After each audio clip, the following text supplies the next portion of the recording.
What is the perfect frequency to get the maximum low end out of a kick drum? Does such a frequency even exist? Is there a way to use science and math to find out what centered frequency of a kick drum will give everyone the most massive low end imaginable? Well, today in this video, I'm gonna attempt to show you. Buckle up, because this one is going to get deep and nerdy.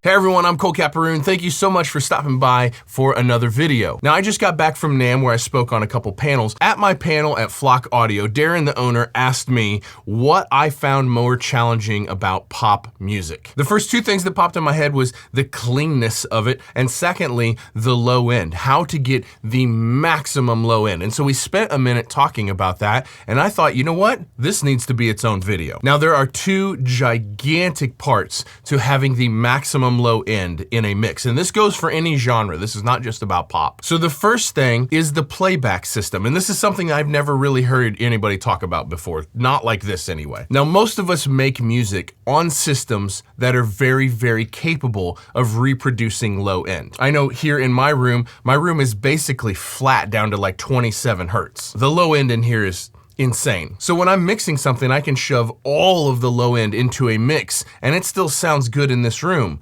But translation is what we're actually concerned with here. So in order to understand what center frequency gives most listening experiences the maximum low end, we need to take a look at what most people are listening to music on. Now let me get something out of the way right out of the gate. People listen to the most music on their phones. I did research on this before starting this video. The vast majority of music that is concerned today is just from a cell phone.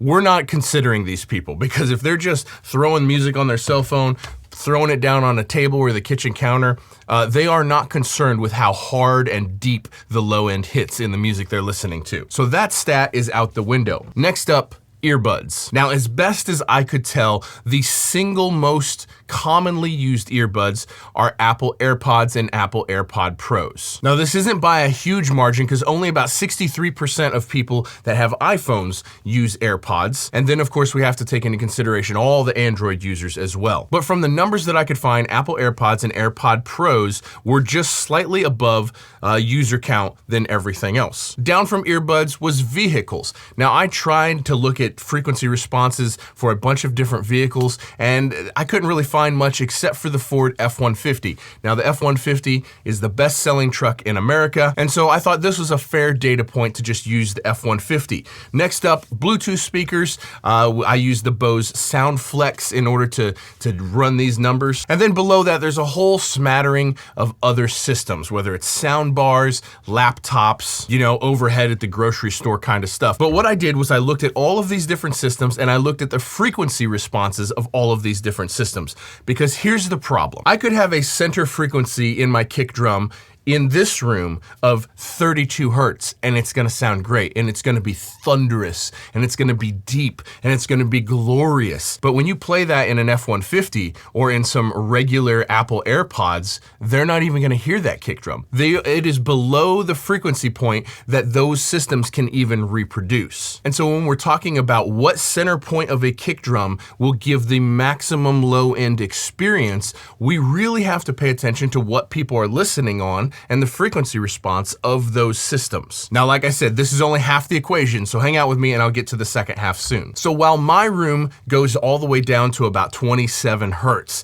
which is kind of crazy, Apple AirPod Pros and AirPod Maxes go down to somewhere around 30 hertz, depending on what chart you look at. But the average earbud, like the regular AirPods or any earbud without a seal, only goes down into the low 50 hertz. The Ford F-150, from the charts that I could find, only goes down to about 52 hertz. The Bose SoundFlex Bluetooth, what I believe is probably the most popular Bluetooth speaker out there, I have one. While the low end sounds very impressive on it from a frequency standpoint, it only goes down to just around 50 hertz. So what happens when you're in a recording studio like I am, or like you probably are, and your room goes all the way down to 30 hertz, 35 hertz? You know, it's very common in a normal setup, not something crazy like this, to be able to hear down into the 30s pretty accurately. And so when we as producers and we as mixers are focused on getting the most low end, the most impressive low end, a lot of us tend to go deeper. But based on what people are actually listening on, this is a mistake, because this is only giving the maximum low end experience to a few select listeners. We don't want that. We want everyone to experience the maximum depth. Now, depending on your kick sample or your kick sound, the low end on a kick drum, on the peak resonance of a kick drum, like I said, whether it's electronic or real, is usually somewhere between like 20 and 50 hertz wide. So if we're taking a 50 hertz wide kick drum, that means the center point is 25 hertz. Let's use a 40 hertz wide kick drum just for the ease of this math. That's a pretty round kick drum. So if we have a 40 hertz kick drum, that means it is 20 hertz at the center of that peak. So in order for the people that only hear down to 50 hertz to actually be able to experience the full kick drum, that means that center point needs to be somewhere around 70 hertz. And this ensures that everyone listening is going to get the full spectrum of low end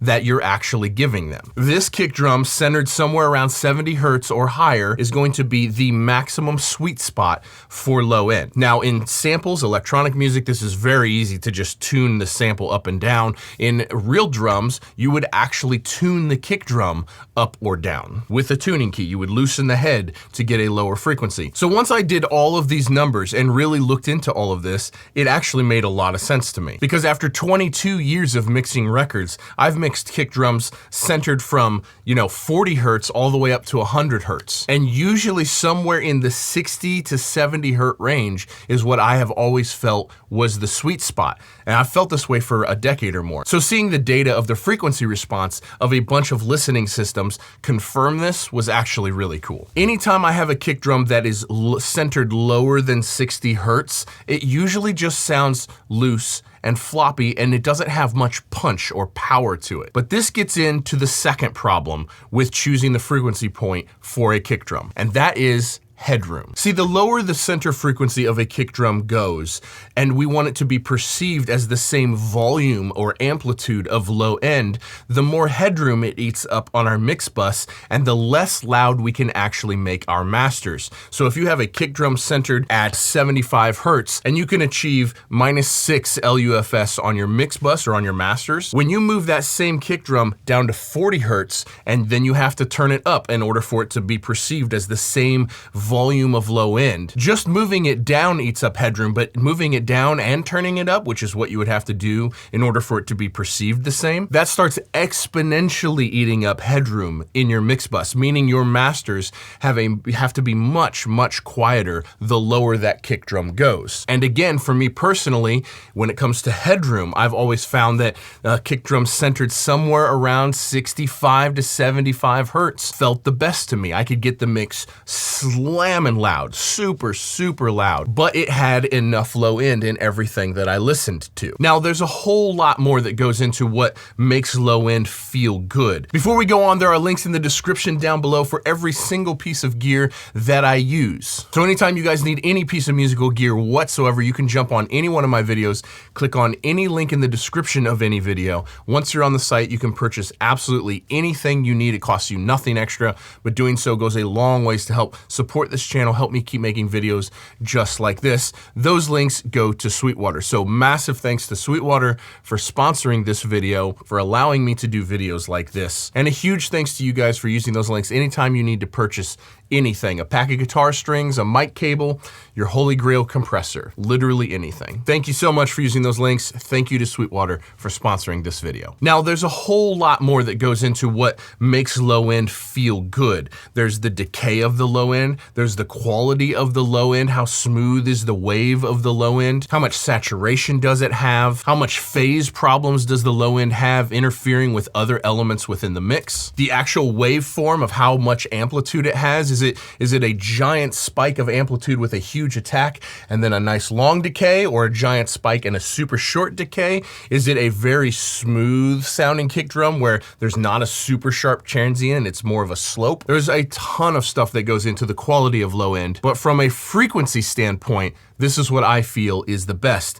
But that leads us on to low end in bass guitars or bass synthesizers, because these same frequency points kind of apply there. So in your chord progression of your bass guitar or of your synthesizers, there's a center point of a frequency for every note that is being played. And once you start getting that center point of that frequency down below 60 hertz, really below 50 hertz, then it just drastically starts dropping off in most systems that people listen to. And so yes, that super deep 22 hertz sub bass that is in your song, that in the right system just makes things just rumble, and it's so powerful and so cool, but most people never even get to hear that. And so this is where the creative side comes in. Personally, I think kick drums should be centered at a point where everyone can enjoy the low end. When it comes to bass guitar or bass synthesizers or 808s, you have to make a choice for what the target demographic is of the people that are listening to your stuff. We've already ruled out the cell phone. Nobody that's listening on this cares, and so I don't care that they can only hear down to 140 hertz.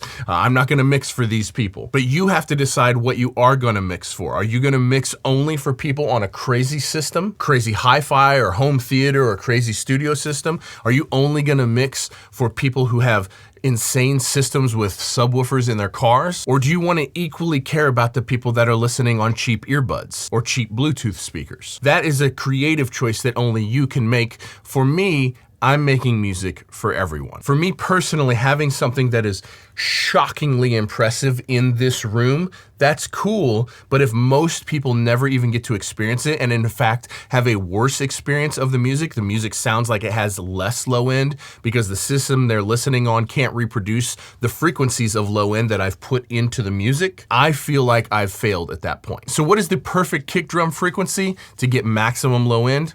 Somewhere between 60 and 70 hertz, in my opinion. Any lower than that and you start losing and missing out for most people. Any higher than that and it can stop sounding like it's thick and has weight to it. Of course, this plays into the key of the song as well. There's an infinite number of variables to consider, but this is where I'm at with it, and this is the foundation for which I think about this stuff. I hope this helped you. I hope you found this entertaining. Drop a comment down below and let me know what you think.